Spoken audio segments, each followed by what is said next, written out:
നമസ്കാരം. PM ശ്രീയിൽ CPMന്റെ സമവായ നിർദ്ദേശങ്ങൾ അംഗീകരിക്കാതെ CPI. പദ്ധതിയിൽ നിന്ന് പിന്മാറുക മാത്രമാണ് മുന്നിലുള്ള വഴിയെന്നാണ് CPIയുടെ നിലപാട്.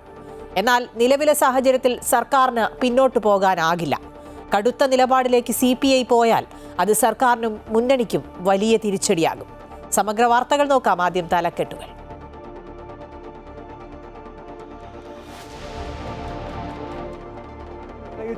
പ്രശ്നങ്ങൾക്ക് പരിഹാരം ഉണ്ടായിട്ടില്ല. സംസാരിച്ചു മുഖ്യമന്ത്രിയായിട്ട് ആ സംസാരം വളരെ കോടികളായിരുന്നു. പക്ഷേ വിഷയങ്ങളുടെ പരിഹാരം ഉണ്ടായിട്ടില്ല. അതുകൊണ്ട് ഞങ്ങളുടെ പ്രശ്നങ്ങൾ എപ്പോഴും ബാക്കിയാണ്. പാളി വഴങ്ങാതെ CPI. PM ശ്രീയിൽ മുഖ്യമന്ത്രി ഇടപെട്ടിട്ടും കടുത്ത നിലപാടിൽ. മറ്റന്നാളത്തെ മന്ത്രിസഭാ യോഗത്തിൽ നിന്ന് CPI മന്ത്രിമാർ വിട്ടുനിൽക്കും. നവംബർ 4 സംസ്ഥാന കൗൺസിലിൽ നിർണായക തീരുമാനം. ധാരണാപത്രം റദ്ദാക്കണമെന്ന നിലപാടിൽ ഉറച്ച് കേന്ദ്ര സംസ്ഥാന നേതൃത്വം.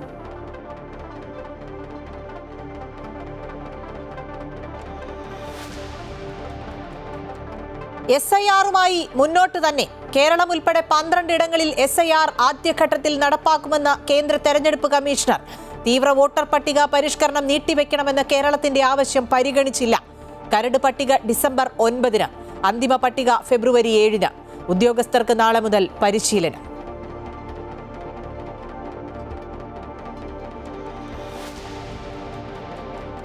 സ്വർണത്തിൽ ഒരു കണ്ണി കൂടി.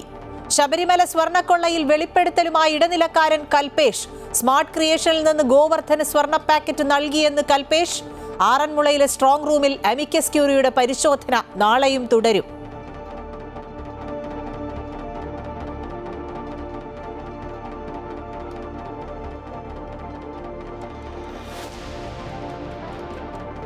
കളിയല്ല, ഇത് കാര്യം. കൊച്ചി കലൂർ സ്റ്റേഡിയം നവീകരണത്തിൽ ദുരൂഹതയെന്ന് കോൺഗ്രസും BJPയും. സ്പോൺസറുമായുള്ള കരാറിൽ വ്യക്തതയില്ലെന്ന് ഹൈബി ഈഡൻ. അർജന്റീനയുടെ മത്സരം നടന്നില്ലെങ്കിലും സ്റ്റേഡിയം നവീകരിച്ച് നൽകുമെന്ന് സ്പോൺസർ ആന്റോ അഗസ്റ്റിൻ. ഡിസംബറിൽ ISL മത്സരങ്ങൾ നടത്തുമെന്ന് GCDA. മെസ്സിയെക്കുറിച്ചുള്ള ചോദ്യത്തിൽ പ്രകോപിതനായി കായിക മന്ത്രി അബ്ദുറഹ്മാൻ.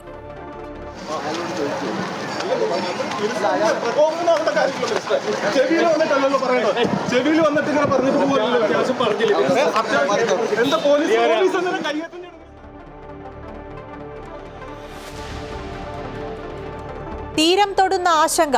മോന്താ ചുഴലിക്കാറ്റ് അതിതീവ്രമാകുന്നു. ആന്ധ്രയിലെ മച്ചിലപ്പട്ടണത്തിനും കലിംഗയ്ക്കുമിടയിൽ നാളെ കര തൊടും.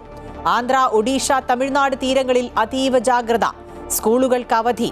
കേരളത്തിലും മഴ ശക്തമാകും. തൃശൂർ ജില്ലയിലെ വിദ്യാഭ്യാസ സ്ഥാപനങ്ങൾക്ക് നാളെ അവധി.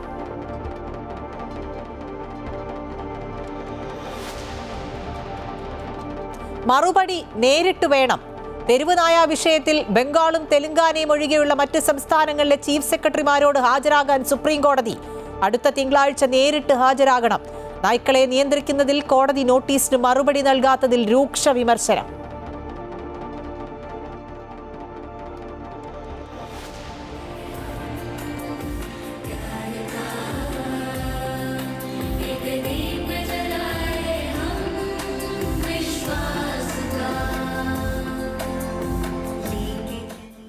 അനുഗ്രഹപുണ്യവുമായി അമ്മ. സദ്ഗുരു ശ്രീ മാതാ അമൃതാനന്ദമയി ദേവിക്ക് സ്പെയിനിൽ സ്നേഹനിർഭര വരവേൽപ്പ്. അമ്മയെ കണ്ട് അനുഗ്രഹം വാങ്ങി ആയിരങ്ങൾ. സ്പെയിനിലെ മാതാ അമൃതാനന്ദമയി മഠത്തിലും അമ്മയ്ക്ക് ഊഷ്മള സ്വീകരണം.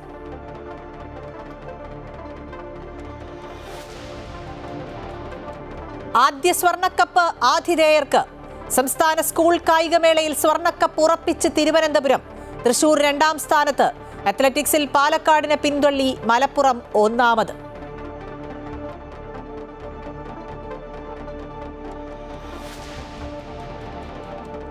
ഇനി വലിയ ദൗത്യം. ജസ്റ്റിസ് സൂര്യകാന്ത് ശർമ്മ അടുത്ത സുപ്രീം കോടതി ചീഫ് ജസ്റ്റിസ് ആകും. BR ഗവായ് വിരമിക്കുന്നത് നവംബർ 23-ന്.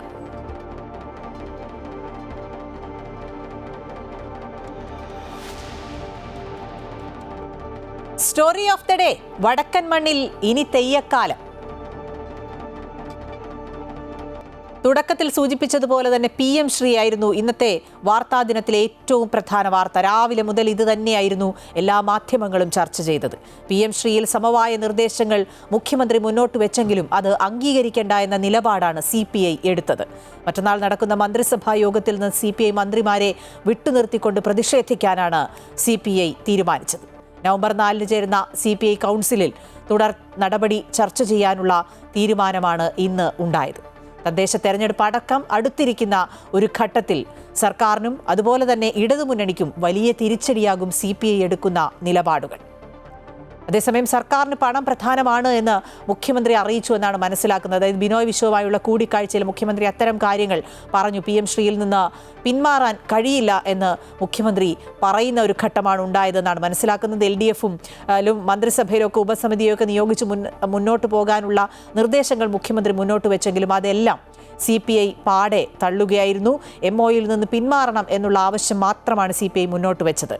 PM ശ്രീ വിവാദത്തിൽ ഇടഞ്ഞ CPI അനുനയിപ്പിക്കാനുള്ള എല്ലാ നീക്കങ്ങളും പാളി എന്ന് തന്നെയാണ് ഇന്ന് മനസ്സിലാക്കുന്നത്. തങ്ങൾ ഉന്നയിച്ച പ്രശ്നങ്ങൾക്ക് പരിഹാരം കണ്ടില്ല എന്ന് തന്നെയാണ് ബിനോയ് വിശ്വ മുഖ്യമന്ത്രിയുമായുള്ള കൂടിക്കാഴ്ചയ്ക്ക് ശേഷം പ്രതികരിച്ചത്. ഇടഞ്ഞു നിൽക്കുന്ന CPIയെ മുഖ്യമന്ത്രി നേരിട്ടെത്തിയാണ് അനുനയിപ്പിക്കാനുള്ള ശ്രമമുണ്ടായത്. ആലപ്പുഴ ഗസ്റ്റ് ഹൌസിൽ CPI സംസ്ഥാന സെക്രട്ടറി ബിനോയ് വിശ്വവുമായും CPI മന്ത്രിമാരുമായും മുഖ്യമന്ത്രി കൂടിക്കാഴ്ച നടത്തി. കൂടിക്കാഴ്ചയ്ക്ക് പിന്നാലെ CPI സെക്രട്ടേറിയറ്റ് യോഗവും ചേർന്നിരുന്നു. മുന്നണി മര്യാദ ലംഘിച്ച CPIM നിലപാടിൽ കടുത്ത വിയോജിപ്പ് രേഖപ്പെടുത്തണമെന്ന ആവശ്യമാണ് സെക്രട്ടേറിയറ്റിലും ഉയർന്നത്. ഇതോടെയാണ് മന്ത്രിസഭാ യോഗത്തിൽ നിന്നും മന്ത്രിമാർ വിട്ടുനിൽക്കുമെന്ന തീരുമാനത്തിലെത്തിയത്. ബുധനാഴ്ച നടക്കുന്ന യോഗത്തിൽ CPI മന്ത്രിമാർ പങ്കെടുക്കില്ല. തങ്ങൾ ഉന്നയിച്ച പ്രശ്നങ്ങൾക്ക് പരിഹാരമുണ്ടായില്ലെന്ന് ചർച്ചയ്ക്ക് ശേഷം പുറത്തിറങ്ങിയ ബിനോയ് വിശ്വം പറഞ്ഞു. മറ്റു കാര്യങ്ങൾ ഉചിതമായ സമയത്ത് പറയുമെന്നും അദ്ദേഹം പ്രതികരിച്ചു. ഞങ്ങൾ ഉന്നയിച്ച പ്രശ്നങ്ങൾക്ക് പരിഹാരം ഉണ്ടായിട്ടില്ല. സംസാരിച്ചു ഞങ്ങൾ മുഖ്യമന്ത്രിയായിട്ട്. ആ സംസാരം വളരെ കോടികളായിരുന്നു. പക്ഷേ വിഷയങ്ങളുടെ പരിഹാരം ഉണ്ടായിട്ടില്ല. അതുകൊണ്ട് ഞങ്ങളുടെ പ്രശ്നങ്ങൾ ഇപ്പോഴും ബാക്കിയാണ്. ഞങ്ങൾ അതുകൊണ്ട് അടുത്ത ഘട്ടം ഞാൻ അറിയിക്കും. കമ്മ്യൂണിസ്റ്റ് പാർട്ടിക്ക് ഒരു ലീഡർഷിപ്പുണ്ട്, ഇവിടെയുണ്ട്, ഡൽഹിയിലുമുണ്ട്. ആവശ്യപ്പെട്ട എല്ലാ ആലോചനയ്ക്ക് ശേഷം യഥാസമയത്ത് എല്ലാം അറിയിക്കും. ധാരണാപത്രം ഒപ്പിട്ട സാഹചര്യത്തിൽ PM ശ്രീയിൽ നിന്നും പിന്നോട്ടു പോകാനാകില്ലെന്നാണ് മുഖ്യമന്ത്രി CPI നേതാക്കളെ ധരിപ്പിച്ചത്. CPIയെ അനുനയിപ്പിക്കുന്നതിനുള്ള നീക്കമുണ്ടാവണമെന്ന ആവശ്യം ഇന്ന് രാവിലെ ചേർന്ന CPIM സംസ്ഥാന സെക്രട്ടേറിയറ്റിലും ഉയർന്നിരുന്നു. വിഷയത്തിൽ തുടർ നടപടികൾ ആലോചിക്കാൻ CPI സംസ്ഥാന കൗൺസിൽ നവംബർ 4 ചേരും. അമൃത ന്യൂസ്, ആലപ്പുഴ. PM ശ്രീയുമായി ബന്ധപ്പെട്ട് നിരവധി പ്രതികരണങ്ങളാണ് ഇന്ന് വന്നത്. നേരത്തെ ബിനോയ് വിശ്വത്തിന്റെ പ്രതികരണമൊക്കെ കേട്ടതുപോലെ പലരും അത്തരത്തിൽ പ്രതികരണങ്ങൾ നടത്തി. അതിൽ ഏറ്റവും പ്രധാനം CPI general secretary D രാജയുടെ പ്രതികരണമായിരുന്നു. PM Shri ധാരണാപത്രം റദ്ദാക്കണം എന്നുള്ള ഒരൊറ്റ ആവശ്യത്തിലാണ് അദ്ദേഹം ഉറച്ചത്. ആ MOU റദ്ദാക്കണം എന്ന് ആവശ്യപ്പെട്ട് കേന്ദ്രത്തിന് സർക്കാർ കത്തെഴുതണം എന്നുള്ള ആവശ്യം തങ്ങളുടെ നിലപാടിൽ നിന്ന് ഒരു തരത്തിലും പിന്നോട്ട് പോകില്ല എന്നുകൂടി അദ്ദേഹം പറഞ്ഞു വയ്ക്കുകയായിരുന്നു. അതേസമയം വിദ്യാഭ്യാസ മന്ത്രി V ശിവൻകുട്ടി ഈ വിഷയത്തിൽ CPIയുടെ അതൃപ്തിയിൽ കടുത്ത പ്രതികരണത്തിനില്ല എന്നുള്ള ഒരു നിലപാടാണ് എടുത്തത്. അതായത് മന്ത്രിസഭ ഈ കാര്യങ്ങൾ ഇനി ചിലപ്പോൾ ഒരുപക്ഷെ ചർച്ച ചെയ്തേക്കാം, അതല്ലെങ്കിൽ ഇടതുമുന്നണി ചർച്ച ചെയ്യുന്ന ഒരു വിഷയത്തിൽ ഇപ്പോൾ താൻ മറുപടി പറയേണ്ടതില്ല എന്നുള്ളതാണ് വിദ്യാഭ്യാസ മന്ത്രി പറഞ്ഞത്. It should not be taken up or implemented in any way. That's why our party has suggested that government of Kerala should write to the union government to withhold the MOU PM Sri and to freeze it. That's what we have said. അത് ഇപ്പോൾ മുഖ്യമന്ത്രി ലെവലിലും ഇടതുപക്ഷ ജനാധിപത്യ മുന്നണിയുടെ സംസ്ഥാന committee നിലവാരത്തിലും കാര്യങ്ങൾ ചർച്ച ചെയ്തുകൊണ്ടിരിക്കുന്ന കാര്യമാണ്. അതിൽ കൂടുതലായി ഞാനൊന്നും ഇപ്പോൾ പ്രതികരിക്കുന്നില്ല. ഈ വാർത്തയുടെ വിശദാംശങ്ങൾ അൻഫിലിറ്റ് ഡിസൂസ നൽകും. അൻഫിലിറ്റ്, ഈ CPIയെ സംബന്ധിച്ച് വളരെ നിർണായകമായ ഒരു തീരുമാനമാണ് ഇന്ന് എടുത്തിരിക്കുന്നത്. അതായത് ഒരു തരത്തിലും അനുനയത്തിൽ തങ്ങൾ വഴങ്ങില്ല. അത് പല ഘട്ടങ്ങളിൽ പലതരത്തിൽ CPI അനുനയിപ്പിക്കാനുള്ള ശ്രമങ്ങളൊക്കെ മുമ്പും ഉണ്ടായിട്ടുള്ളതാണ്. അപ്പോൾ പലപ്പോഴും CPI വഴങ്ങിയിട്ടുമുണ്ട്. പക്ഷേ ഇക്കാര്യത്തിൽ അത്തരത്തിൽ ഒരു തരത്തിലും വഴങ്ങേണ്ടതില്ല, നിലപാടിൽ ഉറച്ചു തന്നെ നിൽക്കണം, നയം മാറ്റം വേണ്ട എന്നുള്ള തീരുമാനം തന്നെയാണ്. അത് രാഷ്ട്രീയപരമായി തീർച്ചയായും മുന്നണിക്കുള്ളിൽ വലിയ പ്രതിസന്ധി ഉണ്ടാക്കാൻ പോവുകയാണ്. ഒപ്പം തന്നെ മന്ത്രിസഭാ യോഗത്തിൽ നിന്ന് മന്ത്രിമാരെ മാറ്റി നിർത്തിക്കൊണ്ട് കടുത്ത നിലപാടെടുക്കുന്നു. ഒരുപക്ഷെ നവംബർ 4 ചേരുന്ന അടുത്ത CPI കൗൺസിലിൽ ഇതിലും കടുത്ത നിലപാടിലേക്ക് CPI പോകുമോ എന്നുള്ളതാണ് എല്ലാവരും ഉറ്റുനോക്കുന്നത്. ഇതുമായി ബന്ധപ്പെട്ട് ഒരു രാഷ്ട്രീയ വിശകലനം എങ്ങനെയാണ്? അഖില, തീർച്ചയായും നിലപാടിൽ നിന്ന് ഒട്ടും മുന്നോട്ട് പോകുന്നില്ല CPI. മുഖ്യമന്ത്രി നേരിട്ട് ചർച്ച നടത്തിയിട്ട് പോലും ആ സമവായ സാധ്യത ഉണ്ടായിട്ടില്ല. അതായത് ആ നിലപാടിൽ ഉറച്ചു നിൽക്കുകയാണ് CPI. MOയിൽ നിന്ന് പിന്മാറുക, MOയിൽ നിന്ന് പിന്മാറുന്നതല്ലാതെ മറ്റൊരു വിട്ടുവീഴ്ചയ്ക്കും തയ്യാറല്ല എന്ന് ആവർത്തിക്കുകയാണ്. നേരത്തെ വിദ്യാഭ്യാസ മന്ത്രി ചർച്ച നടത്തിയിട്ട് അതിനപ്പുറത്തേക്കാണ് മുഖ്യമന്ത്രി നേരിട്ട് ചർച്ച നടത്തിയത്. മുന്നോട്ട് വെച്ച CPI രാവിലെ സംസ്ഥാന സെക്രട്ടേറിയറ്റ് CPM ചേർന്നിരുന്നു. അതിൽ ഉരുത്തിരിഞ്ഞ എല്ലാ വിഷയങ്ങളും മുഖ്യമന്ത്രി ബിനോയ് വിശ്വത്തെ പറഞ്ഞ് ധരിപ്പിക്കാൻ ശ്രമിച്ചിരുന്നു. അതായത് ഫയൽ നീക്കം ഉടൻ ഉണ്ടാവുകയില്ല, MOU ഒപ്പിട്ടു എന്നത് സാങ്കേതികം മാത്രമാണ്, അതിനപ്പുറത്തേക്കുള്ള തുടർ നടപടികളൊക്കെ തന്നെ തൽക്കാലത്തേക്ക് അത് മരവിപ്പിക്കുന്നു, അതിൽ ഒരു തുടർ നീക്കങ്ങൾ ഉണ്ടാവുകയില്ല. അതായത് ഫയൽ നീക്കമോ ഉദ്യോഗസ്ഥ തലത്തിലുള്ള നീക്കങ്ങളോ അല്ലെങ്കിൽ ഫണ്ട് വാങ്ങുന്നതോ സ്കൂളുകളുടെ പട്ടിക കൈമാറുന്നതോ അടക്കമുള്ള ഒരൊറ്റ നടപടികളും ഉണ്ടാവുകയില്ല. ഇടതുമുന്നണിയിൽ ഇത് ചർച്ച ചെയ്യും, ഇടതുമുന്നണി ചർച്ച ചെയ്യുകയും ഒരു സബ് കമ്മിറ്റി രൂപീകരിക്കുകയും ഒക്കെ ചെയ്യും. അങ്ങനെ CPIയുടെ എല്ലാ ആശങ്കയും പരിഹരിക്കുമെന്നൊക്കെയുള്ള എല്ലാ നിർദ്ദേശങ്ങളും ഒക്കെ മുന്നോട്ട് വെച്ചുവെങ്കിൽ പോലും MOU പിന്മാറുക, MOയിൽ നിന്ന് പിന്നോട്ട് പോകുക എന്നതല്ലാതെ ആ ഒരൊറ്റ നിലപാടിൽ CPI എപ്പോഴും കടും പിടുത്തത്തിൽ തന്നെ CPI നിൽക്കുകയാണ്. അതിനപ്പുറത്തേക്ക് മറ്റൊന്നിനും തയ്യാറല്ല എന്ന് പറയുന്നു. കാരണം CPI സംബന്ധിച്ച ഒരു രാഷ്ട്രീയമായൊരു നിലപാടാണ്. ഈ തീരുമാനത്തിൽ നിന്ന് സർക്കാർ പിന്നോട്ട് പോയില്ല എങ്കിൽ മറ്റന്നാൾ ചേരുന്ന മന്ത്രിസഭാ യോഗത്തിൽ 4 മന്ത്രിമാർ വിട്ടുനിൽക്കുന്നു, മന്ത്രിമാർ ബഹിഷ്കരിക്കുന്നു. മന്ത്രിസഭാ യോഗം അടക്കമുള്ള കടുത്ത നടപടികളിലേക്കാണ് ഇപ്പോൾ CPI ഇപ്പോൾ എത്തിയിരിക്കുന്നത്. ഇന്ന് ചേർന്ന സംസ്ഥാന നിർവാഹക സമിതിയിൽ അക്കാര്യം തീരുമാനത്തിലെത്തുകയും ചെയ്തു. പക്ഷേ അത് ഔദ്യോഗികമായി ബിനോയ് വിശ്വം ഇപ്പോഴും അത് മാധ്യമങ്ങളോട് അക്കാര്യം സംസാരിക്കാൻ തയ്യാറല്ല എങ്കിൽ പോലും നിർവാഹക സമിതിയിൽ തീരുമാനമെടുത്തിരിക്കുന്നത് മറ്റന്നാൾ ചെയ്യുന്ന മന്ത്രിസഭാ യോഗത്തിൽ മന്ത്രിമാർ വിട്ടുനിൽക്കുന്നു. അതിനപ്പുറത്തേക്കുള്ള തുടർ നടപടികൾ തീരുമാനിക്കാനായി നവംബർ 4-ാം തീയതി CPIയുടെ സംസ്ഥാന കൗൺസിൽ ചേരും. കൗൺസിൽ ചേരുന്നതിന് മുമ്പ് തന്നെ രാവിലെ എക്സിക്യൂട്ടീവും സംസ്ഥാന സെക്രട്ടേറിയറ്റും ഒക്കെ ചേർന്ന് ഇനി തുടർ നടപടികൾ എന്താണ് എന്ന കാര്യത്തിൽ തീരുമാനിക്കും. പക്ഷേ ഈ തുടർ നടപടികൾ തീരുമാനിക്കുന്ന 4-ാം തീയതിക്ക് മുമ്പ് CPMന്റെ ഭാഗത്തു നിന്നും സർക്കാരിൻ്റെ ഭാഗത്തു നിന്നുള്ളൊക്കെ ഒരു നീക്കം ഉണ്ടാകുമെന്ന് തന്നെയാണ് CPI ഇപ്പോഴും പ്രതീക്ഷിക്കുന്നത്. കാരണം അതിനപ്പുറത്തേക്കുള്ള കടുത്ത നടപടികളിലേക്കൊന്നും തന്നെ എത്താതെ കാര്യങ്ങൾ സമവായത്തിലെത്തുമെന്നുള്ള ഒരു പ്രതീക്ഷയിൽ തന്നെയാണ്. കാരണം തെരഞ്ഞെടുപ്പ് വേളയിലേക്ക് തെരഞ്ഞെടുപ്പിന് വിജ്ഞാപനം അടുത്ത ആഴ്ചയോ 1-2 ആഴ്ചയ്ക്കുള്ളിൽ വരാനിരിക്കുന്ന ഒരു സാഹചര്യത്തിൽ മുന്നണിയിൽ ആ രീതിയിലൊരു പൊട്ടിത്തെറിക്ക് വഴിവെക്കാൻ CPIയോ CPMോ തയ്യാറാകുന്നില്ല. ആ നിലയിൽ തന്നെയാണ് കാര്യങ്ങളൊക്കെ മുന്നോട്ട് പോകുന്നത്. പക്ഷേ മന്ത്രിസഭാ യോഗത്തിൽ നിന്ന് വിട്ടുനിൽക്കുന്നതിനപ്പുറത്തേക്കുള്ള കടുത്ത തീരുമാനങ്ങളിലേക്ക് CPI പോകുമോ എന്നാണ് എല്ലാവരും ഉറ്റുനോക്കുന്നത്. അത്തരത്തിലുള്ള വികാരം പാർട്ടിക്കുള്ളിൽ വലിയ രീതിയിൽ തന്നെയുണ്ട്, പ്രത്യേകിച്ച് അണികളുടെ ഭാഗത്തു നിന്നൊക്കെ തന്നെയും. അതേസമയം CPM ആകട്ടെ MOUയിൽ നിന്ന് എങ്ങനെ പിന്മാറുമെന്നൊരു ചോദ്യം ഉന്നയിക്കുന്നു. മറ്റ് നടപടിക്രമങ്ങളിലേക്ക് കടന്നുകൊണ്ട് ഒരുപക്ഷെ CPI ഏതെങ്കിലും രീതിയിൽ അന്വയിപ്പിക്കാനുള്ള എല്ലാ നീക്കവും CPMന്റെ ഭാഗത്തു നിന്ന് ഈ ദിവസങ്ങളിൽ തന്നെ ഉണ്ടാകുമെന്ന് നമ്മൾ പ്രതീക്ഷിക്കുക തന്നെയാണ്. അഖില. ശരി, അൻഫ്രീഡ് സൂസിയാണ് വിവരങ്ങൾ നൽകിയത്. ഇനി കടുത്ത നിലപാട് CPI എടുക്കാതിരിക്കാൻ എന്തൊക്കെ തന്ത്രങ്ങളായിരിക്കും CPM മെനയുക എന്നുള്ളതാണ് അറിയേണ്ടത്. മുഖ്യമന്ത്രി നേരിട്ട് കണ്ടിട്ടും അനുനയത്തിൽ വീഴാതിരുന്ന CPIയെ എങ്ങനെ ഇനി അനുനയിപ്പിക്കാൻ കഴിയും? കടുത്ത നിലപാട് CPI എടുത്താൽ തീർച്ചയായും രാഷ്ട്രീയപരമായി നേരത്തെ സൂചിപ്പിച്ചതുപോലെ തന്നെ രാഷ്ട്രീയപരമായി വലിയ തിരിച്ചടി CPMനും ഒപ്പം തന്നെ ഇടതുമുന്നണിക്കും ഉണ്ടാകും. പ്രത്യേകിച്ചും തദ്ദേശ തെരഞ്ഞെടുപ്പും അത് കഴിഞ്ഞ് നിയമസഭാ തെരഞ്ഞെടുപ്പും അടുത്തിരിക്കുന്ന ഘട്ടത്തിൽ. ഒപ്പം CPIയെ സംബന്ധിച്ചും വലിയ കടുത്ത നിലപാടിലേക്കൊക്കെ പോയാൽ ഈ തെരഞ്ഞെടുപ്പിൽ വലിയ തിരിച്ചടി ഉണ്ടാകാനുള്ള സാധ്യതയുമുണ്ട്. എങ്കിൽ പോലും തങ്ങളുടെ നിലപാടിൽ നിന്ന് പിന്നോട്ടില്ല എന്ന് തന്നെയാണ് CPIയുടെ നയം. ഈ PM ശ്രീയുമായി ബന്ധപ്പെട്ട് നേരത്തെ സൂചിപ്പിച്ചതുപോലെ ധാരാളം പ്രതികരണങ്ങൾ വന്നിരുന്നു. പ്രതിപക്ഷ നേതാവിൻ്റെ അടക്കം പ്രതികരണങ്ങൾ ഇതുമായി ബന്ധപ്പെട്ട് കഴിഞ്ഞ ദിവസങ്ങളിലൊക്കെ ഉണ്ടായിരുന്നു. ഇന്നും പ്രതിപക്ഷ നേതാവ് അത്തരത്തിലൊരു പ്രതികരണം നടത്തി. PM ശ്രീയിൽ എല്ലാം ഒപ്പിട്ട് വന്ന ശേഷം മെല്ലെപ്പോക്ക് എന്ന് പറഞ്ഞിട്ട് ഇനി എന്ത് കാര്യമെന്നാണ് പ്രതിപക്ഷ നേതാവ് ചോദിക്കുന്നത്. മന്ത്രിസഭയെ മുഴുവൻ അപമാനിച്ച ഒരു വിഷയമാണ് എന്നും നാണം കെട്ട് LDFൽ CPI തുടരണോ വേണ്ടേ എന്ന് ബിനോയ് വിശ്വം ആലോചിക്കണമെന്നുകൂടി VD സതീശൻ പറഞ്ഞു വയ്ക്കുകയാണ്. അതേസമയം വിഷയത്തിൽ തെറ്റുതിരുത്താൻ സർക്കാർ തയ്യാറാകുമ്പോൾ അതിനെ അഭിനന്ദിക്കുകയാണ്. അതായത് PM ശ്രീയിൽ നേരത്തെ ഉണ്ടായിരുന്ന നിലപാട് സർക്കാർ തിരുത്തിയതിനെ സർക്കാരിനെ അഭിനന്ദിക്കുകയാണ് വേണ്ടതെന്നായിരുന്നു BJP സംസ്ഥാന ജനറൽ സെക്രട്ടറി MT രമേശിന്റെ പ്രതികരണം. അവൻ തീരുമാനിക്കട്ടെ, അവരെ അപമാനിച്ചെന്നുള്ള സത്യമാണ്.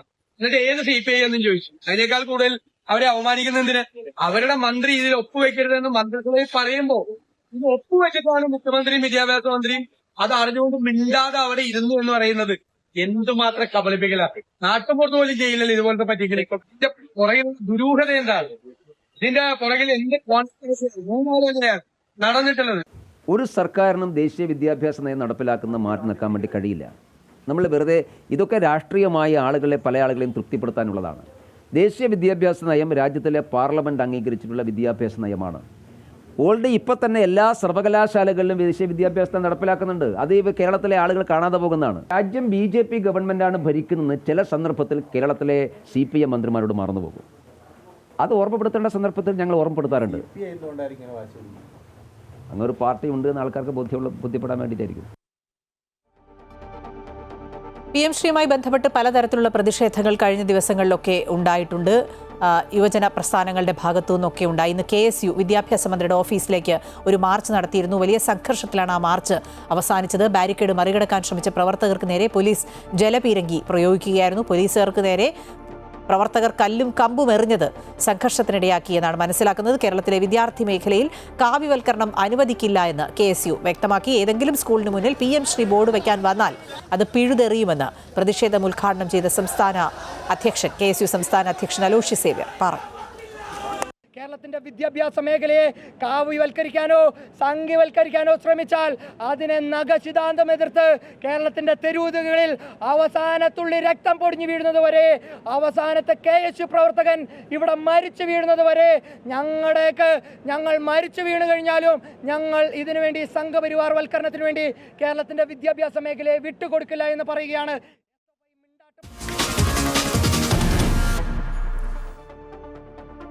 തദ്ദേശ തെരഞ്ഞെടുപ്പൊക്കെ അടുത്തിരിക്കുന്ന ഘട്ടത്തിൽ കേരളത്തിൽ SIR നീട്ടണമെന്ന് സംസ്ഥാന മുഖ്യ തെരഞ്ഞെടുപ്പ് ഓഫീസർ മുഖ്യ തെരഞ്ഞെടുപ്പ് കമ്മീഷനോട് ആവശ്യപ്പെട്ടിരുന്നു. പക്ഷേ അത്തരം ആവശ്യം തെരഞ്ഞെടുപ്പ് കമ്മീഷൻ തള്ളിയിട്ടാണ് ഇന്ന് തെരഞ്ഞെടുപ്പ് കമ്മീഷൻ വാർത്താ സമ്മേളനം നടത്തിക്കൊണ്ട് കേരളം ഉൾപ്പെടെയുള്ള 12 സംസ്ഥാനങ്ങളിൽ SIR ഷെഡ്യൂൾ പ്രഖ്യാപിക്കുന്നത്.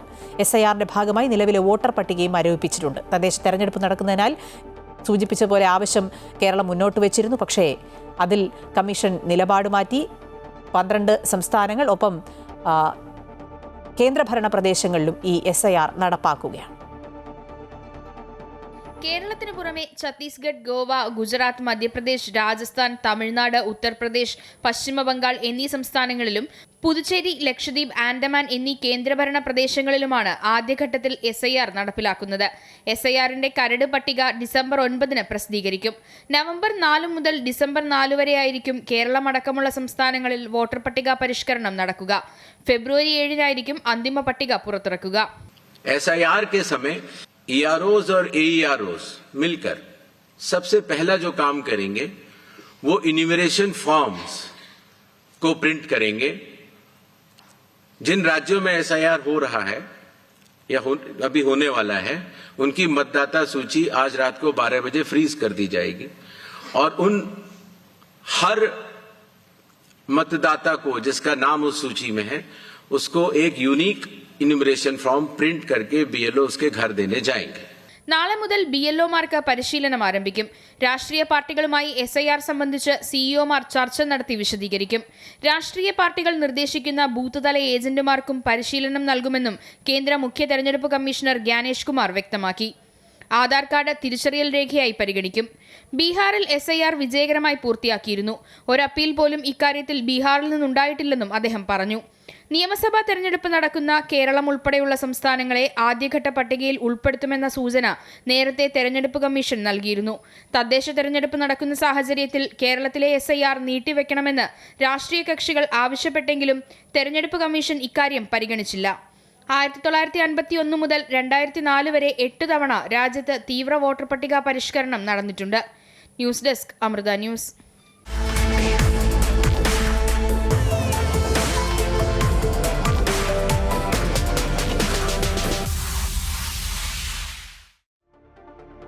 ബീഹാറിൽ തെരഞ്ഞെടുപ്പ് പ്രചരണം ശക്തമായി നടക്കുകയാണ്. വിവിധ റാലികളിൽ കേന്ദ്ര സംസ്ഥാന നേതാക്കൾ, അതായത് പ്രതിപക്ഷത്തിന്റെയും ഭരണപക്ഷത്തിന്റെയും കേന്ദ്ര സംസ്ഥാന നേതാക്കൾ പങ്കെടുക്കുന്നുണ്ട്. ബീഹാറിൽ ഇന്ത്യ മുന്നണി അധികാരത്തിൽ വന്നാൽ വഖഫ് ഭേദഗതികൾ റദ്ദാക്കുമെന്നാണ് RJD നേതാവും മഹാഗഡ്ബന്ധൻ മുഖ്യമന്ത്രി സ്ഥാനാർത്ഥിയുമായ തേജസ്വി യാദവ് ഇന്ന് സീമാഞ്ചൽ മേഖലയിൽ നടന്ന ഒരു പ്രചാരണത്തിൽ പറഞ്ഞത്. അതത്ര എളുപ്പമാകുമോ എന്നുള്ള ചോദ്യമൊക്കെ പിന്നാലെ വരുന്നുണ്ട്. ഭരണഘടനയും ബഹുസ്വരതയും സംരക്ഷിക്കുന്നതിനുള്ള പോരാട്ടമാണ് ബീഹാറിൽ നടക്കുന്നത് എന്നുകൂടിയാണ് തേജസ്വി പറഞ്ഞു വെക്കുന്നത്. അതോടൊപ്പം മഹാഗഡ്ബന്ധന്റെ തെരഞ്ഞെടുപ്പ് പ്രകടന പത്രിക നാളെ പുറത്തിറങ്ങുകയാണ്. എല്ലാ വീടുകളിലും ജോലിയുള്ള ഒരാൾ, ഉപജീവന മാർഗം ഉൾപ്പെടെയുള്ള യാദവിന്റെ പ്രധാന വാഗ്ദാനങ്ങളും സൗജന്യ വൈദ്യുതി, സബ്സിഡിയുള്ള ഗ്യാസ് സിലിണ്ടറുകൾ തുടങ്ങി കോൺഗ്രസിന്റെ വാഗ്ദാനങ്ങളും പ്രകടന പത്രികയിൽ സംയോജിക്കും. മഹാസഖ്യം ബീഹാറിൽ തെരഞ്ഞെടുപ്പ് പ്രചാരണത്തിന് തുടക്കം കുറിക്കുമ്പോൾ കോൺഗ്രസ് നേതാവ് രാഹുൽ ഗാന്ധിയും മുഖ്യമന്ത്രി സ്ഥാനാർത്ഥിയായ RJD നേതാവ് തേജസ്വി യാദവും വേദി പങ്കിടും. നേരത്തെ പങ്കെടുക്കുമെന്ന് പ്രതീക്ഷിച്ചിരുന്ന പ്രിയങ്ക ഗാന്ധി തെരഞ്ഞെടുപ്പ് റാലികളിൽ നിന്ന് വിട്ടുനിൽക്കും. റാലിക്ക് മുന്നോടിയായി ചൊവ്വാഴ്ച മഹാഗഡ്ബന്ധൻ തെരഞ്ഞെടുപ്പ് പ്രകടന പത്രിക പുറത്തിറക്കും. NDAയുടെ കാട്ടുനീതി ആഹ്വാനത്തെ എതിർക്കുന്നതിനൊപ്പം സാമൂഹ്യനീതി അജണ്ടയിൽ ശ്രദ്ധ കേന്ദ്രീകരിക്കും. എല്ലാ വീടുകളിലും ഒരു ജോലിയും ഉപജീവനമാർഗവും ഉൾപ്പെടെയുള്ള യാദവിന്റെ പ്രധാന വാഗ്ദാനങ്ങളും സൗജന്യ വൈദ്യുതി, സബ്സിഡിയുള്ള ഗ്യാസ് സിലിണ്ടറുകൾ തുടങ്ങി കോൺഗ്രസിന്റെ വാഗ്ദാനങ്ങളും പ്രകടന പത്രികയിൽ സംയോജിക്കും. സർക്കാർ ജോലികളും സ്വയം സഹായ സംഘങ്ങളുമായി ബന്ധമുള്ള സ്ത്രീകൾക്ക് പ്രതിമാസം 30,000 രൂപ ശമ്പളവും നൽകാനുള്ള ഉറപ്പുകളും തേജസ്വിയുടെ പ്രകടന പത്രികയിലുണ്ടാവും. ബീഹാറിൽ രാഹുൽ ഗാന്ധി 2 റാലികളാണ് നടത്തുക. ഒന്ന് സക്രയിലും മറ്റൊന്ന് ദർഭംഗയിലും. കോൺഗ്രസ് അധ്യക്ഷൻ മല്ലികാർജ്ജുൻ ഖാർഗെയും തെരഞ്ഞെടുപ്പ് റാലികളിൽ പങ്കെടുക്കും. തെരഞ്ഞെടുപ്പ് അടുക്കുമ്പോഴും രാഹുൽ ഗാന്ധി ബീഹാറിലെത്തുന്നില്ല എന്ന BJPയുടെ ആരോപണങ്ങൾക്കിടെയാണ് പ്രചാരണം ശക്തിപ്പെടുത്തുക എന്ന ലക്ഷ്യത്തോടെയുള്ള റാലിക്ക് തയ്യാറാകുന്നത്.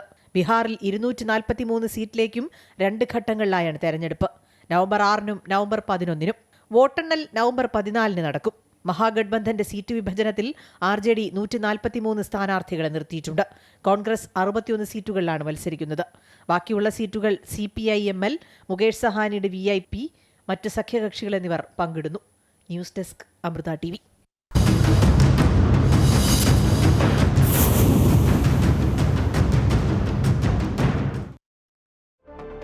ശബരിമല സ്വർണ്ണക്കൊള്ളയുമായി ബന്ധപ്പെട്ട് ഒരു ഇടനിലക്കാരൻ കൂടി പുറത്താവുകയാണ്. ചെന്നൈ സ്മാർട്ട് ക്രിയേഷനിൽ നിന്ന് സ്വർണം ബെല്ലാരിയിലെ ജ്വല്ലറി ഉടമയ്ക്ക് എത്തിച്ചു നൽകിയെന്നാണ് ഇടനിലക്കാരനായ കൽപേഷ് പറയുന്നത്.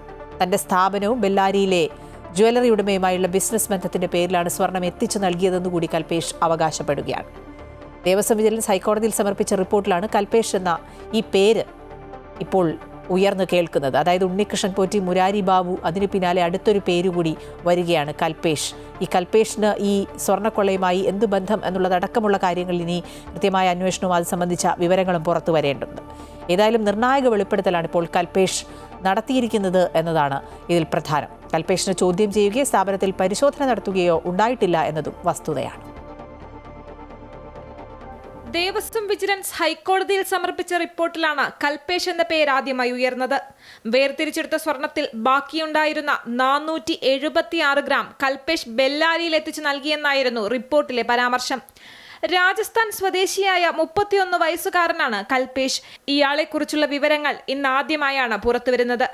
13 വർഷമായി ചെന്നൈയിലെ സ്വർണ്ണക്കടയിൽ ജോലി ചെയ്തു വരുന്ന കൽപേഷിന് ഉണ്ണികൃഷ്ണൻ പോറ്റിയെ അറിയില്ല. എന്നാൽ താൻ ജോലി ചെയ്യുന്ന ചെന്നൈയിലെ സൗകാർപേട്ടിലുള്ള ജ്വല്ലറിക്ക് ബെല്ലാരിയിലെ റോദ്ദം ജ്വല്ലറിയുമായി ഇടപാടുകളുണ്ടെന്ന് കൽപേഷ് പറയുന്നു. സ്മാർട്ട് ക്രിയേഷൻസിൽ നിന്ന് പാക്കറ്റ് വാങ്ങി ബെല്ലാരിയിൽ ഗോവർദ്ധന് എത്തിച്ചു നൽകിയെന്ന് കൽപേഷ് പറഞ്ഞിട്ടുണ്ട്. വെറുമൊരു ഒറ്റമുറി സ്ഥാപനമായ കാളിക്കുണ്ടു ജ്വല്ലറിയിലാണ് കൽപേഷ് ജോലി ചെയ്യുന്നത്. എന്നാൽ അത്തരമൊരു സ്ഥാപനവും ബെല്ലാരിയിലെ പ്രമുഖ സ്വർണ്ണ ഇടപാടുകാരനും തമ്മിൽ ബന്ധമുണ്ടെന്ന് അവകാശപ്പെടുന്നതിൽ തന്നെ ദുരൂഹതകളേറെയാണ്. ഒരൊറ്റത്തവണ മാത്രമാണ് താൻ സ്മാർട്ട് ക്രിയേഷൻസിൽ പോയതെന്നും ഒരു കാരിയർ എന്ന നിലയിൽ പ്രവർത്തിച്ചതല്ലാതെ തനിക്കതിൽ മറ്റ് പങ്കൊന്നുമില്ലെന്നും കൽപേഷ് പറയുന്നു. അന്വേഷണ സംഘം ഇതുവരെ ബാംഗ്ലൂരിലെ ഉണ്ണികൃഷ്ണൻ പോറ്റിയുടെ ഫ്ളാറ്റിൽ നിന്നും ബെല്ലാരിയിലെ സ്വർണ്ണ വ്യാപാരിയായ ഗോവർദ്ധന്റെ പക്കൽ നിന്നും 576 ഗ്രാം സ്വർണമാണ് പിടിച്ചെടുത്തിട്ടുള്ളത്. ബാക്കിയുള്ള സ്വർണം കണ്ടെത്താനുള്ള അന്വേഷണം തുടരുകയാണ്. കേസ് അന്വേഷിക്കുന്ന പ്രത്യേക അന്വേഷണ സംഘം ഇതുവരെ കൽപേഷിനെ ചോദ്യം ചെയ്തിട്ടില്ല. അമൃത ന്യൂസ്, തിരുവനന്തപുരം. ശബരിമല സ്വർണ്ണക്കൊള്ള വിഷയത്തിൽ ഹൈക്കോടതി നിയമിച്ച അമിക്കസ് ക്യൂറി ജസ്റ്റിസ് KT ശങ്കറിന്റെ പരിശോധന ആറന്മുള സ്ട്രോങ് റൂമിൽ തുടരും. ശബരിമല ഉൾപ്പെടെ ആറന്മുള ഗ്രൂപ്പിലെ മഹാക്ഷേത്രങ്ങളിൽ വഴിപാടായി ലഭിച്ചിട്ടുള്ള അമൂല്യമായ ആഭരണങ്ങളും വിലയേറിയ പൂജാ സാമഗ്രികളും സൂക്ഷിക്കുന്നത് ആറന്മുളയിലെ സ്ട്രോങ് റൂമിലാണ്. തിരുവിതാംകൂർ മഹാരാജാവായിരുന്ന ശ്രീ ചിത്ര തിരുനാൾ ബാലരാമവർമ്മ ശബരിമലയിൽ സമർപ്പിച്ച 450 പവൻ തൂക്കം വരുന്നതും രത്നങ്ങൾ പതിച്ച തങ്കയങ്കി അടക്കം ഇവിടെയാണ് സൂക്ഷിക്കുന്നത്. ഇവയുടെ വിവരങ്ങൾ കൃത്യമായി ശേഖരിച്ച് മഹസർ, രജിസ്റ്റർ എന്നിവയുമായി ഒത്തുനോക്കി റിപ്പോർട്ട് തയ്യാറാക്കി ഹൈക്കോടതിയിൽ സമർപ്പിക്കാനാണ് ജസ്റ്റിസ് KT ശങ്കരൻ ശ്രമിക്കുന്നത്. ഹൈക്കോടതി നിയോഗിച്ച ശബരിമല സ്പെഷ്യൽ കമ്മീഷണറും തിരുവാഭരണം കമ്മീഷണറും ഉൾപ്പെടെ ജസ്റ്റിസ് KT ശങ്കറിന്റെ ഒപ്പമുണ്ട്. ശനിയാഴ്ചയാണ് ആറന്മുളയിലെ പരിശോധന ആരംഭിച്ചത്.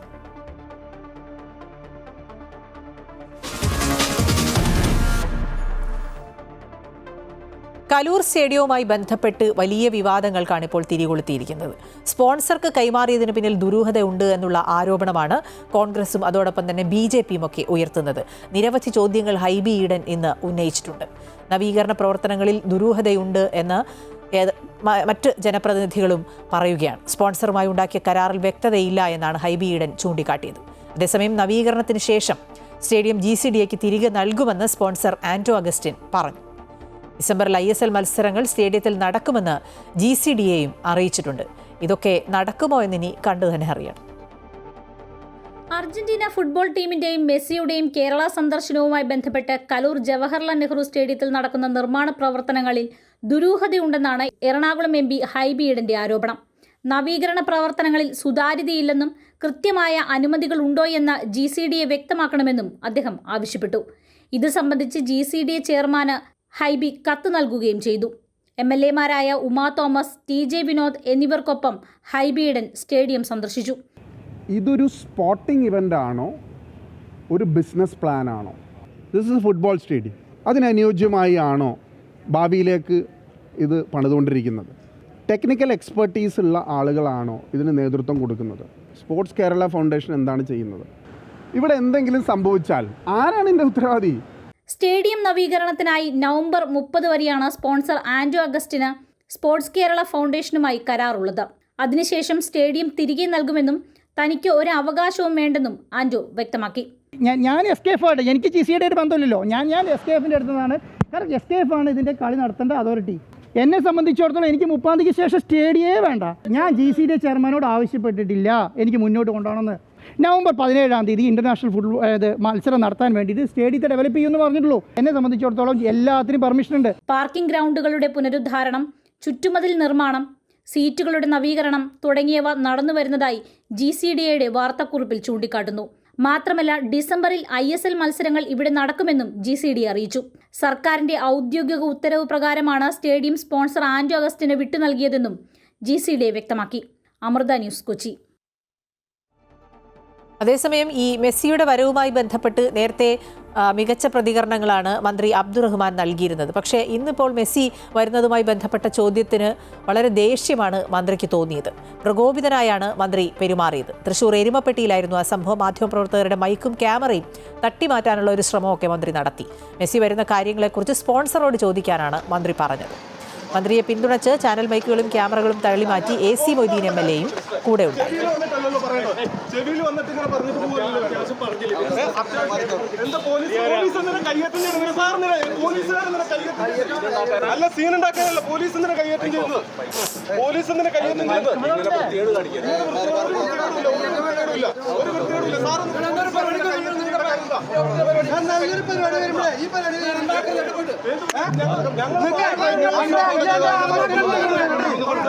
നല്ലൊരു പരിപാടി വരുമ്പോ പിന്നെ പറഞ്ഞില്ലേ. മെസ്സി വിഷയത്തിൽ അന്വേഷണം വേണമെന്നുള്ള ആവശ്യമാണ് BJP മുന്നോട്ട് വയ്ക്കുന്നത്. സംസ്ഥാന ജനറൽ സെക്രട്ടറി MT രമേശാണ് ഇക്കാര്യം മുന്നോട്ട് വെച്ചത്. സർക്കാരിന് മെസ്സി വിഷയത്തിലുള്ള താല്പര്യം എന്താണ് എന്നാണ് അറിയേണ്ടതെന്നാണ് MT രമേശ് പറഞ്ഞത്. ആളുകളെ കബളിപ്പിക്കുന്നത് സംബന്ധിച്ച് അന്വേഷണം നടത്തേണ്ടതായിട്ടുണ്ട്. ഈ എന്തെങ്കിലും തരത്തിൽ ചർച്ചകൾ നടന്നിട്ടാണോ ഇവരിതെല്ലാം പറയുന്നത്? ഇടയ്ക്ക് മെസ്സി വരുമെന്ന് പറയുക, ഇടയ്ക്ക് വരില്ല എന്ന് പറയുക. അപ്പോൾ ഇതിനെ സംബന്ധിച്ച് ജനങ്ങൾക്ക് സംശയമുണ്ട്. ആ സംശയം ദൂരീകരിക്കാൻ ആവശ്യമായിട്ടുള്ള അന്വേഷണം നടത്തണം എന്നുള്ളതാണ് BJPയുടെ ആവശ്യം.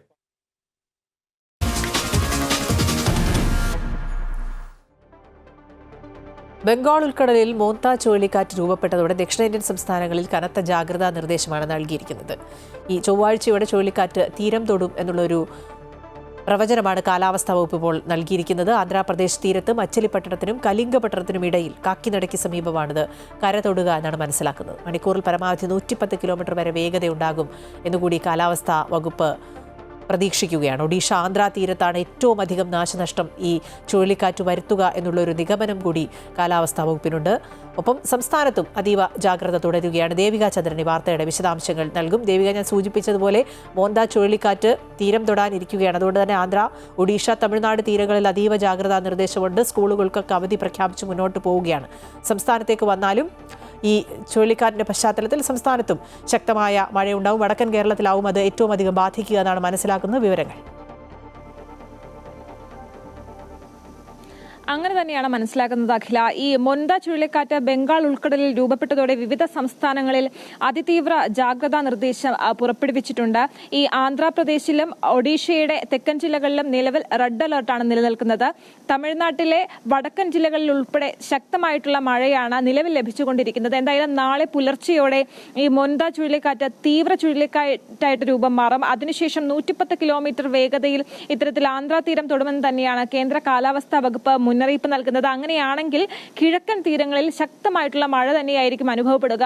ഈ ഒരു അതിശക്തമായിട്ടുള്ള മഴയെ അതിജീവിക്കാനുള്ള ഒരുക്കത്തിൽ തന്നെയാണ് കിഴക്കൻ തീരങ്ങൾ. ഈ ആന്ധ്രാപ്രദേശിലും ഒഡീഷയിലും തമിഴ്നാട്ടിലും ഈ ദുരന്ത നിവാരണ സേനയെ വിന്യസിച്ചിട്ടുണ്ട്. ഇനി നമ്മൾ സംസ്ഥാനത്തിലേക്ക് നോക്കുകയാണെങ്കിൽ നമുക്കറിയാം കഴിഞ്ഞ കുറേ ദിവസമായി ഇത്തരത്തിൽ അതിശക്തമായിട്ടുള്ള മഴ തന്നെയാണ് അനുഭവപ്പെടുന്നത്.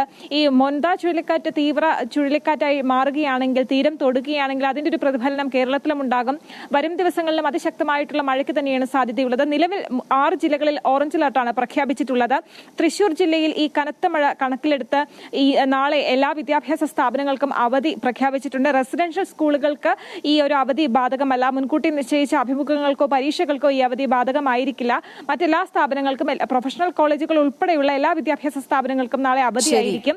ഇന്ന് ഓറഞ്ച് അലർട്ട് പ്രഖ്യാപിച്ച സാഹചര്യത്തിൽ ഇടുക്കിയിലെ മൂന്നാർ ഗ്യാപ് റോഡിലും ഇന്ന് യാത്രയ്ക്ക് ഒരു വിലക്ക് ഏർപ്പെടുത്തിയിട്ടുണ്ട്. ഓറഞ്ച് അലർട്ട് പ്രഖ്യാപിച്ച പശ്ചാത്തലത്തിലാണ് നടപടി.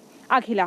ശരി, ദേവിക ചന്ദ്രനാണ് വിശദാംശങ്ങൾ നൽകിയത്. അതീവ ജാഗ്രതയോടെ മുന്നോട്ട് പോകേണ്ട സമയമാണ്. ആന്ധ്രയിലും ഒഡീഷയിലും തമിഴ്നാട്ടിലും വലിയ നാശം വിതയ്ക്കുന്ന മോന്ത എന്തൊക്കെ നാശമാണ് കേരളത്തിൽ വിതയ്ക്കാൻ പോകുന്നത് എന്നുള്ള ഒരു ആശങ്ക സ്വാഭാവികമായുമുണ്ട്. അതുകൊണ്ട് തന്നെ ജാഗ്രതാ നിർദ്ദേശം നൽകിയിട്ടുണ്ട് പലയിടത്തും. ആ ജാഗ്രത പാലിക്കണം. ഒപ്പം ജില്ലാ ഭരണകൂടം അടക്കം നൽകുന്ന നിർദ്ദേശങ്ങൾ തീർച്ചയായും ജനങ്ങൾ പാലിക്കേണ്ടതുണ്ട്.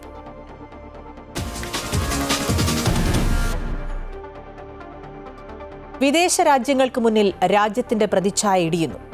സുപ്രീം കോടതി പറഞ്ഞ വാക്കുകളാണ് ഇന്ന്. തെരുവുനായ വിഷയത്തിൽ സംസ്ഥാനങ്ങളെ വിമർശിച്ചപ്പോഴായിരുന്നു സുപ്രീം കോടതി ഇത്തരത്തിലൊരു പരാമർശം നടത്തിയത്. പശ്ചിമബംഗാൾ, തെലങ്കാന ഒഴികെയുള്ള സംസ്ഥാനങ്ങളുടെയും കേന്ദ്രഭരണ പ്രദേശങ്ങളുടെയും ചീഫ് സെക്രട്ടറിമാർ നവംബർ 3 സുപ്രീം കോടതിയിൽ ഹാജരായി തെരുവുനായ വിഷയത്തിൽ മറുപടി പറയണമെന്നുള്ളൊരു നിർദ്ദേശവും സുപ്രീം കോടതി മുന്നോട്ട് വെച്ചിട്ടുണ്ട്. സ്വമേധയാ ഉള്ള കേസ് കേൾക്കുകയായിരുന്നു സുപ്രീം കോടതിയുടെ 3-അംഗ ബെഞ്ച്. തെരുവുനായ ആക്രമണം സംബന്ധിച്ച് സുപ്രീം കോടതി നൽകിയ നോട്ടീസിന് പശ്ചിമബംഗാൾ, തെലങ്കാന സംസ്ഥാനങ്ങളും ഡൽഹി മുനിസിപ്പൽ കോർപ്പറേഷനും മാത്രമാണ് മറുപടി സമർപ്പിച്ചത്. 2 മാസം മുൻപ് നൽകിയ നോട്ടീസിന് മറുപടി തരാൻ വൈകിയതിനെയാണ് കോടതി വിമർശിച്ചത്. വിദേശ രാജ്യങ്ങൾക്ക് മുന്നിൽ ഇന്ത്യയുടെ പ്രതിച്ഛായ താഴ്ന്നുവെന്നും തുടർച്ചയായി തെരുവുനായ പ്രശ്നങ്ങൾ ആവർത്തിക്കുന്നുവെന്നും കോടതി ചൂണ്ടിക്കാട്ടി. കേന്ദ്രം ഉൾപ്പെടെ മറുപടി നൽകാത്തതിലും കോടതി കടുത്ത വിമർശനമാണ് ഉയർത്തിയത്. സർക്കാരുകളുടെ നിസ്സംഗതിയിൽ കടുത്ത അതൃപ്തി രേഖപ്പെടുത്തിയ കോടതി നിർണായക നടപടിയിലേക്കാണ് നീങ്ങിയത്. ഡൽഹി ചീഫ് സെക്രട്ടറിയെയും കോടതി വിമർശിച്ചു. പശ്ചിമബംഗാൾ, തെലങ്കാന സംസ്ഥാനങ്ങൾ ഒഴികെ മറ്റ് സംസ്ഥാനങ്ങളിലെയും കേന്ദ്രഭരണ പ്രദേശങ്ങളിലെയും ചീഫ് സെക്രട്ടറിമാരോടാണ് നേരിട്ട് ഹാജരാകാൻ നിർദ്ദേശം നൽകിയത്. ആനിമൽ ബർത്ത് കൺട്രോൾ ചട്ടങ്ങൾ നടപ്പാക്കുന്നതിൽ സംസ്ഥാനം സ്വീകരിച്ച നടപടികളെക്കുറിച്ച് സത്യവാങ്മൂലം സമർപ്പിക്കാത്ത സാഹചര്യത്തിലാണ് ചീഫ് സെക്രട്ടറിമാരെ വിളിച്ചുവരുത്തുന്നത്. Justice Vikram Nath, justice Sandeep Mehta, justice NV Anjaria എന്നിവരടങ്ങിയ ബെഞ്ചിന്റേതാണ് നിർദ്ദേശം. തെരുവുനായ പ്രശ്നത്തിൽ സ്വമേധയാ എടുത്ത കേസിലാണ് കോടതിയുടെ അസാധാരണ നടപടി. ഓഗസ്റ്റ് 22 സംസ്ഥാനങ്ങളോടും കേന്ദ്രഭരണ പ്രദേശങ്ങളോടും കോടതി വിഷയത്തിൽ സത്യവാങ്മൂലം ആവശ്യപ്പെട്ടിരുന്നു. മിക്ക സംസ്ഥാനങ്ങളും സത്യവാങ്മൂലം നൽകാത്ത സാഹചര്യത്തിലാണ് അടുത്ത തിങ്കളാഴ്ച സത്യവാങ്മൂലം നൽകാത്തതിന്റെ കാരണം കോടതിയിൽ വിശദീകരിക്കാൻ സുപ്രീം കോടതി ആവശ്യപ്പെട്ടിരിക്കുന്നത്. News desk, Amrita TV.